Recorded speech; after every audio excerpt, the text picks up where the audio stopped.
মুক্তিযুদ্ধের সাথে জুলাই আন্দোলনের তুলনা অমূলক বলে মন্তব্য করেছেন সরকার দলীয় সংসদ সদস্য ফজলুর রহমান। কথা বলেন জামায়াতের রাজনীতি প্রসঙ্গেও। তার বক্তব্যের প্রতিবাদ জানান বিরোধী দলীয় নেতা ও সংসদ সদস্যরা। মঙ্গলবার সরকার ও বিরোধীদের বক্তব্যে উত্তপ্ত ছিল জাতীয় সংসদ। এছাড়া মঙ্গলবার টেবিলে উত্থাপিত প্রশ্নের উত্তরে স্বরাষ্ট্রমন্ত্রী সালাউদ্দিন আহমদ জানান, গোয়েন্দা তথ্যের ভিত্তিতে মব সন্ত্রাসের বিরুদ্ধে ব্যবস্থা নেওয়া হচ্ছে। বাংলাদেশের প্রথম 5D AI ইনভার্টার যুক্ত সর্বোচ্চ বিদ্যুৎ সাশ্রয়ী যমুনা এয়ার কন্ডিশনার। বিষয় হচ্ছিল প্রশ্নোত্তর দিয়ে শুরু সংসদ। এক পর্যায়ে উত্তপ্ত হয়ে ওঠে সরকার দলীয় এমপি ফজলুর রহমানের বক্তব্যকে কেন্দ্র করে। রাষ্ট্রপতির বক্তব্যের উপর ধন্যবাদ প্রস্তাবের শুরুতে মুক্তিযুদ্ধ ও জুলাই আন্দোলনের তুলনা অমূলক বলে মন্তব্য করেন তিনি। বলেন, মুক্তিযুদ্ধ এত সহজ জিনিস নয়। ব্রিটিশ বিরোধী দীর্ঘ আন্দোলনের ফসল মুক্তিযুদ্ধ।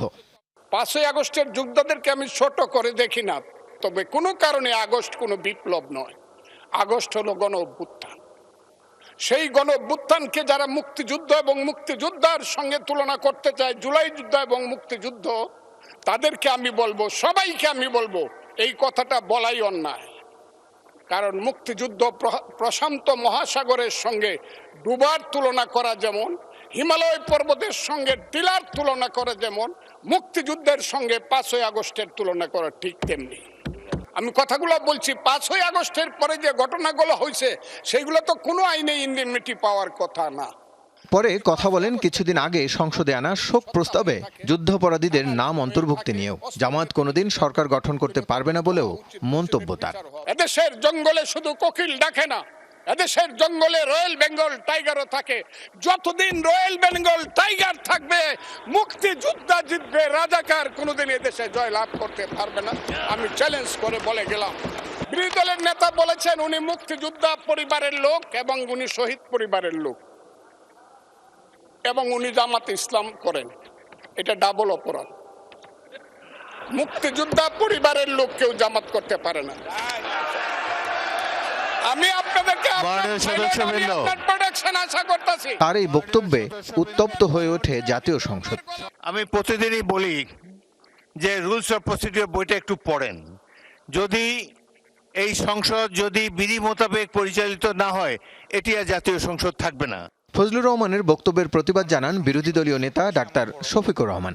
নির্ধারিত সময়ে এ নিয়ে যুক্তি তুলে ধরেন জামায়াতের সংসদ সদস্য শাহজাহান চৌধুরী।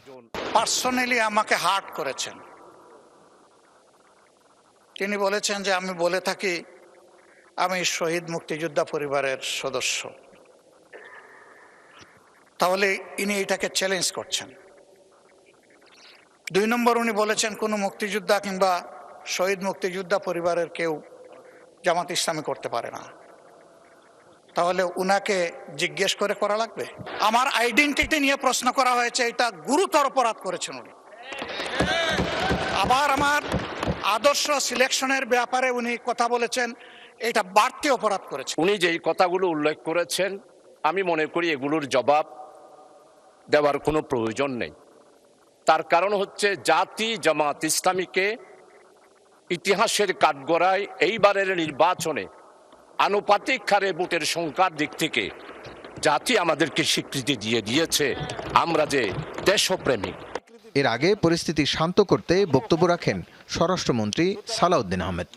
নতুন করে আমার মনে হয় যে মুক্তিযুদ্ধের ইতিহাসের ভিত্তিতে জাতিকে আর বিভক্ত না করি।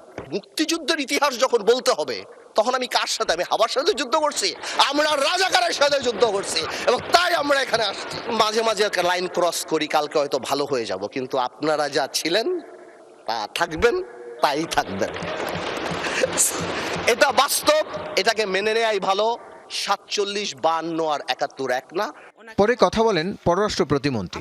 অন্তর্বর্তীকালীন সরকারের সমালোচনা করলে জবাব দেন বিরোধী দলীয় চিফ হুইপ। 5ই আগস্টের পরে যে সরকার গঠিত হয়েছে, সেই সরকারে আমাদের যারা নবীনরা ছিলেন, আমাদের ভাইরা ছিলেন, তাদের বিরুদ্ধেও আনফরচুনেটলি গত 1.5 বছরে দুর্নীতির অভিযোগ উঠেছে। নাহিদ ইসলামের নামে কি দুর্নীতির অভিযোগ উঠেছে? নাহিদ ইসলাম কোথায় দুর্নীতি করেছেন? মাননীয় স্পিকার, আমি সেই প্রমাণ ওনাদের কাছে চাচ্ছি। টেবিলে উত্থাপিত প্রশ্নোত্তরে স্বরাষ্ট্রমন্ত্রী জানান, পুলিশে 10,000 কনস্টেবল, 4,000 এসআই, 400 সার্জেন্ট পদ সৃষ্টির কার্যক্রম চলমান রয়েছে। গোয়েন্দা তথ্যের ভিত্তিতে মব সন্ত্রাস ও চাঁদাবাজদের আইনের আওতায় আনার কার্যক্রম হাতে নিয়েছে সরকার। এছাড়া কিশোর গ্যাং সদস্যদের বিশেষভাবে নজরদারি ও তালিকাভুক্ত করতে সারা দেশে পুলিশকে নির্দেশ দেয়া হয়েছে বলে জানান তিনি। যুক্তরাষ্ট্রে নিহত দুজন বাংলাদেশি শিক্ষার্থীর মরদেহ দেশে ফিরিয়ে আনার ব্যাপারে উদ্যোগ নেওয়া হয়েছে বলে সংসদকে জানান পররাষ্ট্রমন্ত্রী। সদস্য জনাব মোহাম্মদ মুজিবুর রহমান। রাসেল আহমেদ, যমুনা নিউজ, ঢাকা।